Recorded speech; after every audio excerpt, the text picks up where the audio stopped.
Nakakagulat pero hindi na nakakabigla.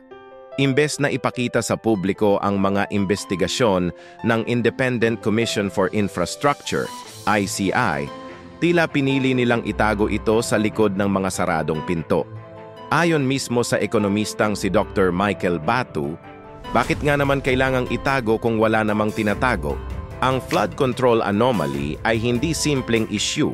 Ito ay bilyon-bilyong piso ng pera ng sambayanang Pilipino na posibleng nalustay.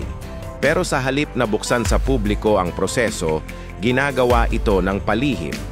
Ano ang dahilan? Sino ang pinoprotektahan?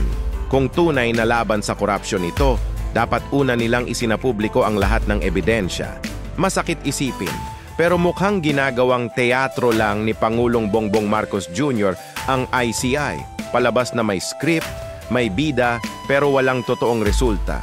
Lahat ng kilos, lahat ng pahayag, parang pampakalma lang sa galit ng publiko. Pero ang tanong, nasaan ang hustisya? Nasaan ang aksyon? Noong panahon ni Pangulong Rodrigo Duterte, ang investigasyon ay bukas sa publiko. Walang tinatago, walang pinoprotektahan.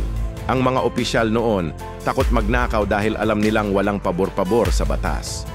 Ngayon, kabaligtaran, mga investigasyon ay ginagawa sa lihim, mga dokumento ay hawak ng iilan at ang taumbayan ay ginagawang manunood ng isang palabas na walang katapusan.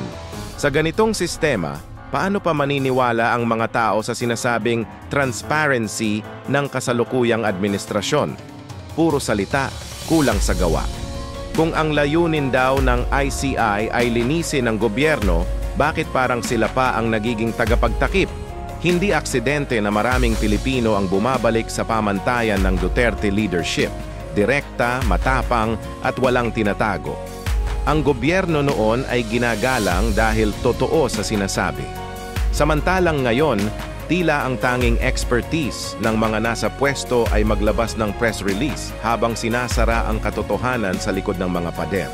Kaya malinaw, ang ICI ay hindi instrumento ng katotohanan, kundi tabing ng sistema.